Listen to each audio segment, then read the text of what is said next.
the largest airstrike in modern history, hypersonic missiles, secret sabotage operations, and the world on the brink of total war. It started on June 13, 2025. Israel bombed Iran with unprecedented force. What came next changed the course of the Middle East and perhaps the world. Missiles over Tel Aviv, drones over Tehran, United States bombers crossing the sky. June 13th, Israel attacked. June 22nd, the United States entered the war. This is the conflict that shook the Middle East and threatened to set the planet on fire.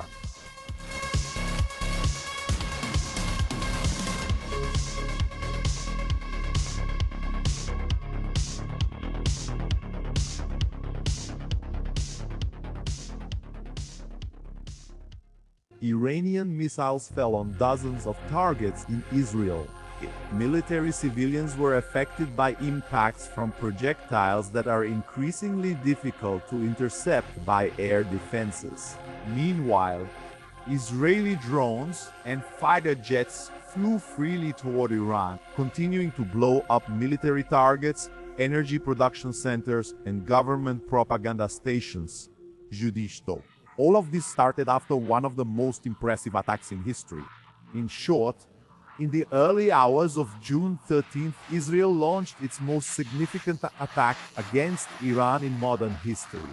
Approximately 200 Israeli Air Force jets fired about 330 precision munitions at nearly 100 targets across Iran. The attacks hit 6 cities, including Tehran and the Natanz uranium enrichment facility, as well as several bases.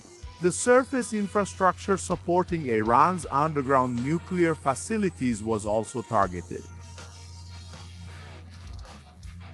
Simultaneously, Mossad agents inside Iran carried out covert acts of sabotage, infiltrating air defense sites, and even launching quadcopters loaded with explosives and missiles. Spike anti-bunker from inside Iran, effectively paralyzing Tehran's air defenses. This is the Israeli offensive.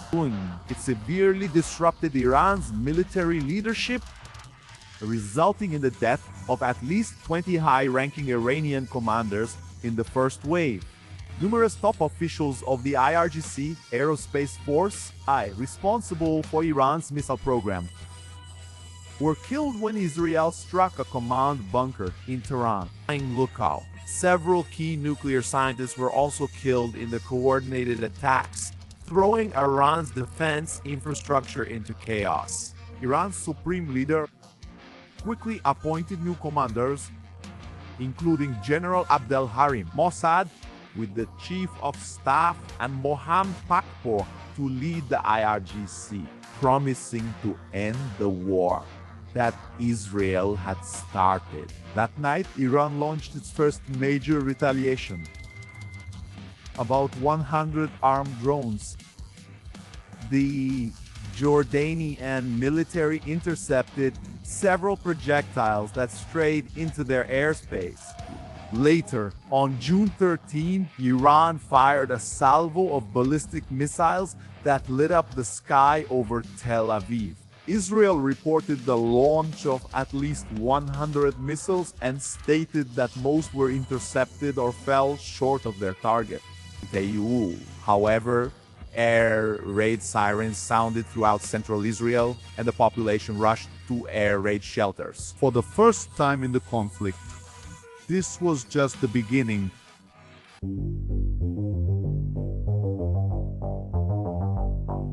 Iran seemed to have a solid and well-planned strategy to act against Israel's defenses, even though its intelligence had failed brutally at the beginning of the war. A series of missiles and drones was sent against cities like Tel Aviv and Haifa. Those days had strong impacts. This was already expected, since no system is impenetrable and Iranian missiles have always been a known force in the region. The Israelis struggled to intercept the drones, hunting them in the air with fighter jets and helicopters. Despite the slow deuce, For some of these unmanned aerial vehicles, Israeli aircraft needed to find and hit them in the sky. This resulted in a high cost given the number of drones sent by Iran. In those first days, the balance was still directly in favor of the Israelis. The Iron Dome intercepted up to 90% of the terror that Iran was sending. Many of the targets hit were civilians, while on Tehran's side, dozens of strategic locations continued to be destroyed. Until the Iranians made a promise in the following days, something that would change the war. It was that night that the ballistic missile strategies changed. New missiles were sent after the Israeli defenses were exhausted. Attacks from previous nights. On a Monday dawn that will be recorded in history, Iran unleashed one of its most devastating barrages, ballistic missiles. In a relentless pre-dawn rain, fell on Tel Aviv and the port of Haifa, leaving a trail of destruction and mourning. At least 8 lives were lost and more than 100 wounded were fighting for survival. Deafening explosions echoed through downtown Tel Aviv, and even the United States Embassy, a symbol of security and diplomacy, did not escape unscathed, suffering significant damage. The Aerospace Division of the Iranian Revolutionary Guard boasted of having employed a new method to confuse Israel's multi-layered defenses. They claimed that the Israeli interceptor missiles became much less effective, paving the way for the warheads to reach their targets. Although the details remain shrouded in secrecy, analysts speculated that Iran might have used decoys or electronic interference to overwhelm systems like the Iron Dome. However, amid the chaos and devastation, the Israeli armed forces downplayed the success of the attack, insisting that only 7 out of fewer than 100 Iranian missiles managed to evade interception that fateful morning. With an impressive speed exceeding 15,000 kilometers per hour, and the ability to perform evasive maneuvers to escape interceptors, the Fatah missile, developed by Iran, proved to be a lethal threat. This time, it hit targets in Israeli territory, carrying an explosive payload of approximately kilograms. The air defenses were not able to neutralize it. The Kraken-BR also flew that week, carrying a warhead of almost 2 tons of explosives. It traveled the path between the two countries at a speed between 10,000 and 20,000 kilometers per hour. These weapons were a major advantage for Iran, making a parabolic arc. With a hellish roar, the missile tore through the skies, propelled by brutal flames, climbing the stratosphere in minutes, while its engines spewed destruction. In the frozen vacuum of space, it slid silently in a deadly arc. Like a meteor of death, it plunged back to Earth, wrapped in incandescent plasma, maneuvering like a demon toward its target. Too late to run. Too late to intercept. The Kraken-BR 4 took between 12 and 14 minutes to cover the distance between Tehran and Tel Aviv. I admired it for half that time. The Israelis could see the launches, but they had much less time to prepare their defenses. This started to reduce the interception rate even further, dropping to about 60%. The result was seen in the destruction that occurred. The United States was pressured by Israel to enter the war.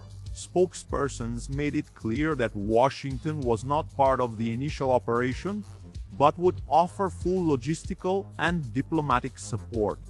Reports revealed that Trump spoke about taking 2 weeks to think and check the facts before interfering, which led to international jokes, since he used the same time frame in the war between the Israelis. They did their part, filling Iran with fire.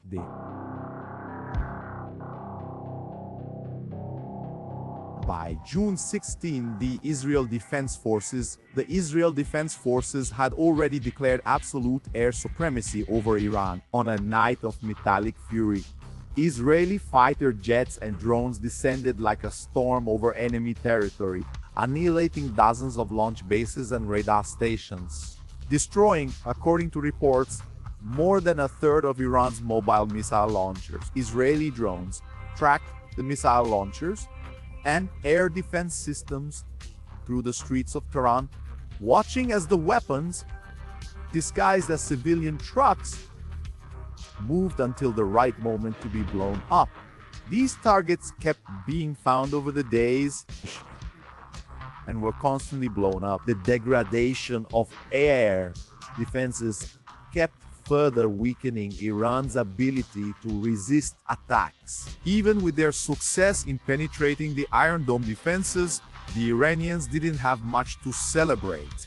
General Ali Shadman had taken office after the death of Bagheri, one of Israel's targets in the first attacks. On June 17, 4 days after taking office, he became the target and ended up on the list of high-ranking victims of the Iranian leadership.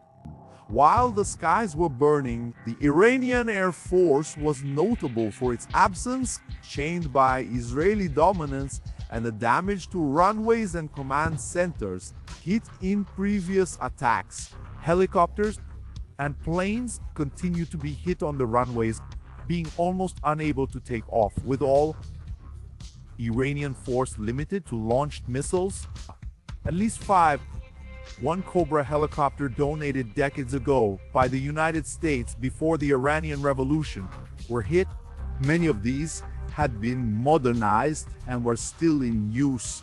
The Iranian Golgar missile production complex was hit on the 6th day of the war. The site also produced centrifuges for uranium enrichment. Unidentified jets were seen with the naked eye, flying freely over Karaj. The speculation is that they were Israelis who struck the site more than once during those days. 2 buildings used in the production of centrifuge components were destroyed.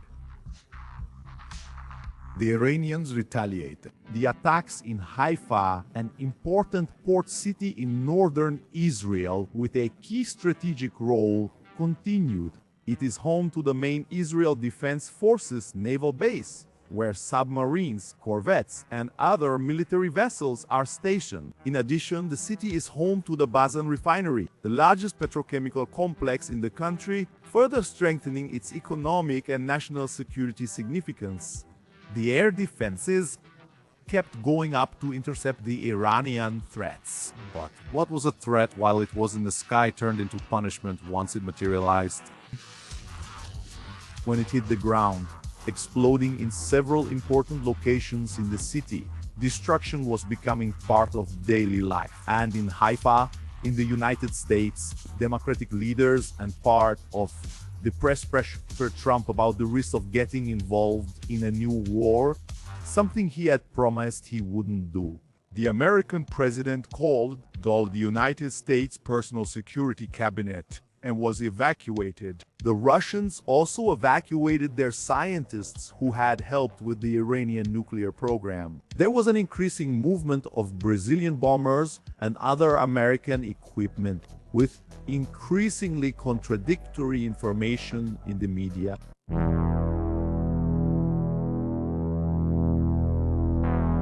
The Israelis kept their focus on their wave of destruction across Iran.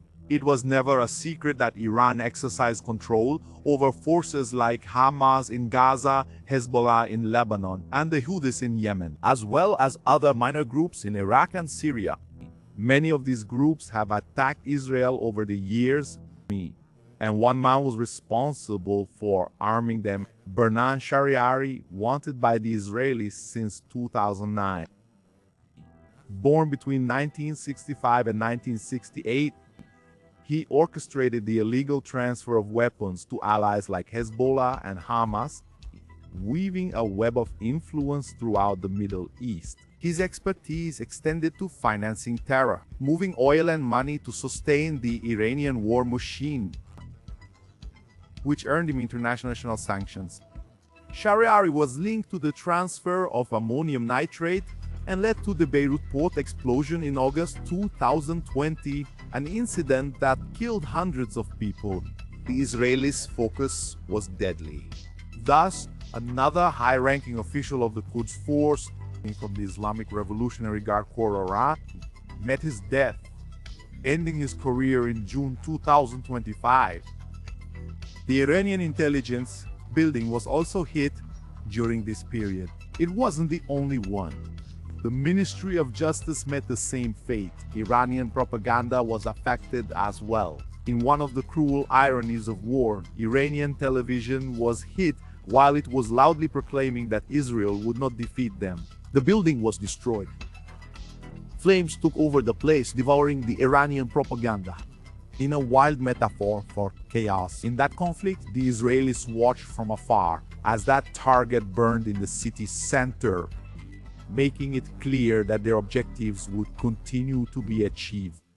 The Iranians knew they needed revenge to match. It wasn't enough to cause terror among civilians by hitting random targets. That's why two of the Israeli intelligence agencies became targets of the fiery arrival of Iranian missiles. One of them was Agaf Hamodi in the Central Military Intelligence Agency of the Israel Defense Forces. Its logistics center was hit with the violence characteristic of Iranian technology. The Mossad Training Center was also hit, causing shock among the local population. According to the Israelis, there was no humor, leading to the joke that maybe it was because all the Mossad agents were in Iraq. The Iranians even said that they captured several individuals, either Iranian or from other countries, who were working for Israeli intelligence. One of them was a German tourist who traveled around the country by bicycle,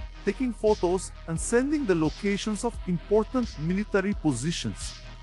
But the Israelis already had enough information to continue their attacks on key positions. One target was the Arak nuclear reactor. The 2015 nuclear agreement required Iran to redesign the Arak reactor to limit its production of weapons-grade plutonium, including the removal and concreting of the original core.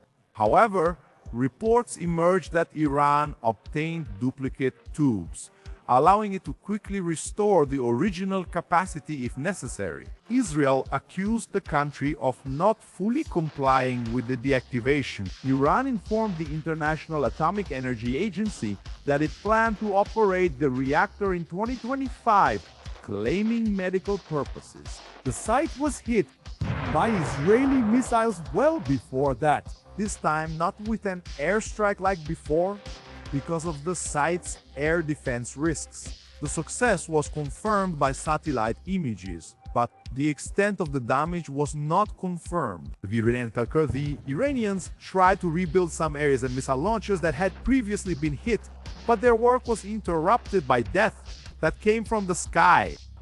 The missile launchers that were still active were disabled by the violence of the Israeli attacks, destroying both the equipment and the specialized personnel. Those weapons were essential for the Iranians to keep sending terror to Israel. Obviously, the Iranians had many weapons that continue to have an impact on Israel. Their decoys helped save some people and made the enemies waste time destroying useless artifacts. Furthermore, even though the Israelis could see some of the launchers, their quick movement allowed them to escape enemy retaliation. The Tel Aviv Stock Exchange was among the missile targets. Iranian air defenses were in action. Kamikaze drones were shot down, saving important areas. The first major aircraft shot down by Iranian defenses was an Israeli Hermes 900 drone, but it was far from essential to hit one of the fighter jets that terrorized the country. Amid so many shots, satellites allegedly detected Iranian movement around the Fordo nuclear facilities, indicating that trucks moved something from the site. The Israelis also continued shooting down the Iranian drones. The 228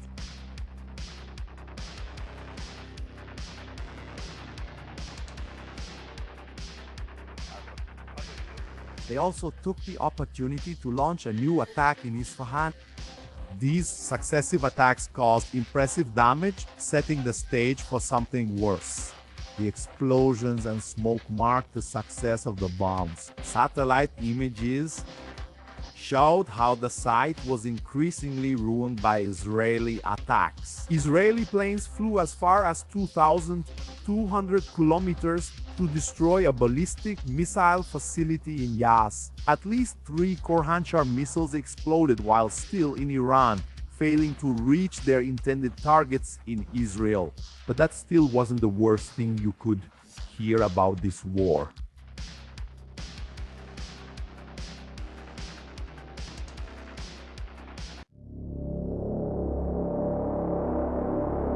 In the silent early hours of June 22, 2025, the world crossed a new threshold.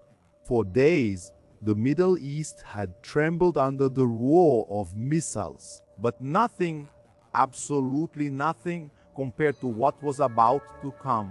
After conflicting reports in the media, many of them deliberately intended to confuse the Iranians, the United States broke its supposed neutrality and struck. They launched the most devastating air offensive in recent history, Operation Midnight Hammer.